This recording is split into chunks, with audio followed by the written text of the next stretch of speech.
ఆత్మకూరు పట్టణ ప్రజలకు సురక్షిత నీరు అందించడమే ధ్యేయంగా సంబంధిత శాఖల అధికారులు సమన్వయంతో పనిచేయాలని రాష్ట్ర దేవాదాయ ధర్మాదాయ శాఖ మంత్రి ఆనం రామనారాయణ రెడ్డి అన్నారు. శుక్రవారం నెల్లూరు నగరంలోని మంత్రి క్యాంప్ కార్యాలయంలో ఆత్మకూరు పట్టణ ప్రజలకు సురక్షిత త్రాగునీరు సరఫరాపై RWS public health engineering ZP municipal శాఖల అధికారులతో మంత్రి ఆనం రామనారాయణ రెడ్డి సమీక్ష నిర్వహించారు. ఈ సందర్భంగా ఆయన మాట్లాడుతూ ఆత్మకూరు పట్టణ ప్రజలకు త్రాగునీరు అందించే పథకాలపై ఇబ్బందులు ఉంటే తన దృష్టికి తీసుకువస్తే ప్రభుత్వం ద్వారా అవసరమైన అన్ని అనుమతులను కృషి చేస్తామన్నారు. వివిధ శాఖల సమన్వయంతో పనిచేస్తేనే ఫలితాలు ఉంటాయన్నారు. రాబోయే వేసవిని దృష్టిలో ఉంచుకొని ఇప్పటి నుంచే ముందస్తు కార్యక్రమాలు చేపడితే త్రాగునీటి ఇబ్బందులు తొలగుతాయన్నారు. ఈ సమావేశంలో RWS superintendent engineer Vijayabhaskar, ZP in charge CEO Sridhar Reddy, municipal commissioner, public health ఇంజనీర్లు, ఇతర అధికారులు పాల్గొన్నారు.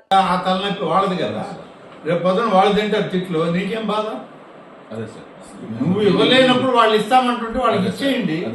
వాళ్ళకి సరిపోదా ఎక్స్ట్రా లైన్ తెచ్చుకుంటారో సోమశల్ నుంచి వాళ్ళు ప్లాన్ చేసుకోవాలి.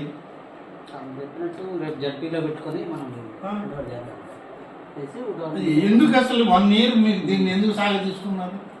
మళ్ళీ నేను వచ్చి అడిగేదాకా మీరు చెప్పకపోవడం ఏంటి? మీరు కూడా ఎందుకు అడగడంలో వాళ్ళని ఇవ్వమని చెప్పేది ఏంటి? మీరు ఇవ్వము అని చెప్తే ఎవరికి చెప్పాలి? మీరు నేను ఇవ్వండి అన్నా, ఇవ్వలేము సార్, ఇది డిఫికల్టీ ఉంది, రూల్ ప్రకారం ఇది పర్మిట్ చేయదని చెప్పాల్సింది ఎవరికి? నాకా మీ ఇద్దరు మాట్లాడుకుంటారా? ఎక్కడ నేర్చుకున్నారు ఈ సాంప్రదాయాలన్నీ? కొత్త అలవాట్లన్నీ వచ్చేసి మీకు అడ్మినిస్ట్రేషన్లో. అంటే మీరు పరిపాలన మీకు చేత కావడం లేదా, మాకు చెప్పడం చేత కావడం లేదా? ఒకసారి ఒక రివ్యూ జరిగి ఇద్దరు ఆఫీసర్లను కూర్చోబెట్టి ఇది చేయాలి అని అన్నా, చేయలేము రూల్ ప్రకారం అయితే నాకు కదా చెప్పాలా? మళ్ళీ సంవత్సరం తర్వాత నేను ఏమైందని అడిగితే ఇవ్వలేదని వాళ్ళు, ఇచ్చామని మీరు, ఇవ్వకూడదని ఏంటి సమాధానం? మనం ఏమన్నా ఒక గవర్నమెంట్ సెటప్లో పనిచేస్తున్నామా, లేదంటే ఎవరు పట్టుకోవడం మన సొంత నిర్ణయాలు? ఇప్పుడు దానికోసం కదా మిమ్మల్ని అందరం పిలిచాం. ఇప్పుడు అది జెడ్పీ ప్రాపర్టీ కాబట్టి అన్నారని నేను జెడ్పీ సీఈఓలను రమ్మను, లేకుంటే సీఈఓలకి ఏం సంబంధం పాపం? మీరు ఇప్పుడైనా హ్యాండ్ అవుట్ చేసుకొని పబ్లిక్ హెల్త్లో దాన్ని వర్కౌట్ చేయగలరా లేదా? వాళ్ళు ఎట్లా చేయడం లేదు, మీరు చేస్తారా? చేస్తారు. మరి అట్లయితే మీరు తీసుకోండి. మీ ఇది ఉంది కదా సెకండ్ ప్రాజెక్ట్ కూడా,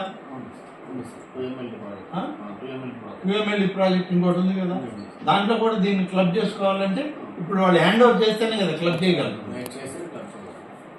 ఇప్పుడు వాళ్ళు QMLE ప్రాజెక్ట్ అడిషనల్గా వచ్చింది, దానిలో దీన్ని మీరు మెర్జ్ చేసుకోవాలంటే మీది వస్తేనే వాళ్ళు చేయగలరు. లేకుంటే మీ స్కీమ్ మీదే, వాళ్ళ స్కీమ్ వాళ్ళది ఇంకోటి యాడ్ పెట్టుకుంటారు. ఇప్పుడు ఏదైనా మనకి water scheme 2 government sector, 2 local bodies, ఏంటి మనం దీనికి ఏంది మేషాలు లెక్క పెట్టి చెప్పండి. మీరు ఒక కాగితం రిజల్యూషన్ మీరు తీర్మానం రాయాలా, అది పంపిస్తే మీ కమిషనర్ దగ్గర ఆర్డర్ ఇవ్వాలి. అవి 2 ఇక్కడ ఇది అవద్ది, అక్కడ అది కూడా చేయిస్తా. ఇక ఏం సమస్య మీకు? దానికి ఎందుకు పెద్ద వాదనలు? వచ్చే మీటింగ్ పెట్టించేస్తాం సార్, పెట్టించి హ్యాండిల్ చేస్తాం. ఎస్ఐఆర్ మీరు రెడీ చేసి రాస్తాం తర్వాత మీటింగ్ పెట్టి ఇచ్చి హ్యాండిల్ చేస్తాం. మండే ఇచ్చేస్తాం సార్, రేపంతా తయారు చేసి పైన మండేకి హ్యాండిల్ చేస్తాం. నేను చెప్పానంటే అప్పట్లో 150 lakhsకి స్పెషల్ రిపేర్స్ కన్నా దాన్ని కేసు పంపించారు సార్. మరి ఆ రోజు ఏం చెప్పారంటే రూరల్లో ఉండేవాడికి ఆల్టర్నేట్ ప్రపోజల్ చూడండి అని తమరు చెప్పారు సార్. ఆ రూరల్ ఆల్టర్నేట్ ప్రపోజల్ మనం గ్రిడ్ మనకి ఉంది కదా సార్, ఈ గ్రిడ్కి దానికి ఇంటర్ కనెక్ట్ చేసేటట్టు మనం ప్రపోజల్ పెట్టి పంపించున్నాం సార్. ఇప్పుడైతే ఆ రూరల్ వాటిలో కూడా లోకల్ స్కీమ్స్తో సస్టైన్ అవుతున్నారు.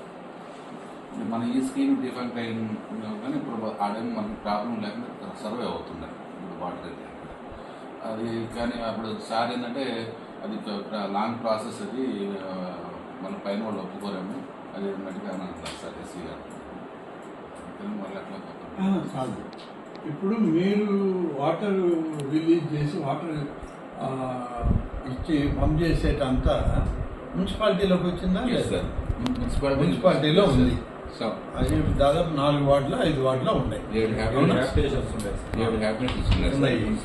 ఉన్నాయి. ఇప్పుడు వాళ్ళు వాటర్ సప్లై ఇస్తామని అంటే మీకు ఇచ్చిన ఇబ్బంది, మీకు వచ్చిన ఇబ్బంది ఏముంది? మీకు ఎగ్జిస్టింగ్ స్కీమ్ వాళ్ళకి హ్యాండ్ ఓవర్ చేయమంటున్నారు. పబ్లిక్ హెల్త్లో వాళ్ళకి ఏ ఫండ్స్ వస్తున్నాయి అవి కూడా వాళ్ళు ఏ ఓహెచ్ఆర్లు కూడా కొత్త ప్రపోజ్ చేశారు కదా. హ్యాండ్ ఓవర్ చేస్తే మెయింటెనెన్స్ కూడా వాళ్ళు చేస్తే మన బడ్డన్ పోతుంది కదండి హ్యాండ్ ఓవర్ చేస్తే. కాదు, ఏం అసలు మెయిన్ ఇష్యూ ఏం చెప్పండి, ఎందుకు మీరు వద్దనుకున్నారో అది చెప్పండి. మనకు జెడ్పీ ప్రాపర్టీ సార్ అది. మనం వాళ్ళకి హ్యాండ్ ఓవర్ మేము చేస్తాం ఏముంది, ఎవరైతే హ్యాండ్ ఓవర్ మెయింటెనెన్స్ మన బడ్డన్ ఉంటుంది కదా. జెడ్పీ ప్రాపర్టీ హ్యాండ్ ఓవర్ చేయకూడదు అనేది లేదు కదా. సార్ మనకు జెడ్పీ నుంచి హ్యాండ్ ఓవర్ చేయాలి. జెడ్పీ రోడ్లన్నీ ఆర్ఎండ్బికి ఇస్తున్నాం కదా, ఎట్టిస్తున్నాం, మనమే రెజల్యూషన్ తీసుకొని ఇచ్చేస్తున్నాం. అంతే సార్, అంతే సార్. మరి ఇప్పుడు దీనికి సంవత్సరం రోజులు వెయిట్ చేయాలి మనం. అందుకే 1 year అయింది. మీరు లేరు, ఇప్పుడు మీరు రాలా అప్పటికి. ఆ డిఈ ఉన్నాడు, కమిషనర్ ఉన్నాడు. నేను మొన్న పోయి చూస్తే ఇంతవరకు మళ్ళీ అదే మాట చెప్పాను. సేమ్ జెడ్పీ అసెట్ మున్సిపాలిటీకి హ్యాండ్ ఓవర్ చేయాలి అని అంటే మీ ప్రాసెస్ ఏం చెప్పండి. మేము జెడ్పీలో రెజల్యూషన్ పాస్ చేసి వాళ్ళకి హ్యాండ్ ఓవర్ చేస్తున్నామని చెప్పడం, వాళ్ళు అడ్వాన్స్ పొజిషన్ తీసుకుంటారు. మేము గవర్నమెంట్కి రాస్తే గవర్నమెంట్లో కమిషనర్ దగ్గర నుంచి పర్మిషన్ ఇప్పిస్తాం మనకి. అంతే సార్. మీరు హ్యాండ్ ఓవర్ చేసిన రోజు నుంచి మెయింటెనెన్స్ వాళ్ళది బాధ్యత, అంతే కదా. అసెట్స్ ఏముండే అన్ని రాసేసి హ్యాండ్ ఓవర్ చేయాలి. దానివల్ల 4 వార్డుల్లో మీరు ఇస్తున్నారు, వాళ్ళు మున్సిపాలిటీ రిటర్న్ రాకపోతే వీళ్ళని క్వశ్చన్ చేస్తారు, మాకు ఇవ్వడం లేదని వాళ్ళు అడుగుతున్నారు. వీళ్ళు ట్యాక్సుల కలెక్షన్కి పోయినప్పుడంతా అదొక గొడవ. నీళ్ళ సప్లై ఏమో ఇచ్చేది మనం. ఒక్కోసారి స్కీమ్ పనిచేస్తుంది, పనిచేయదు. మీకు రూరల్లో వాళ్ళు రెస్పాన్సిబుల్ కాదు. ఇప్పుడు మీ స్కీమ్ ఎట్లా పనిచేస్తుంది చెప్పండి, ఆ 4 ఏరియాలు. ఇప్పుడు టెంపరీ డిఫరెంట్ ఉంది సార్ స్కీమ్. మరి ఇప్పుడు మీరు నీళ్ళు ఇవ్వడం లేదు సార్. సిన్స్ మీరు నీళ్ళు ఇవ్వరు, ప్రాపర్టీ హ్యాండ్ ఓవర్ చేయరు, ఎట్లా దేనికి? ఇప్పుడు అది మనకి వాళ్ళకి వాటర్ సప్లై ఎట్టిస్తున్నారు మీరు?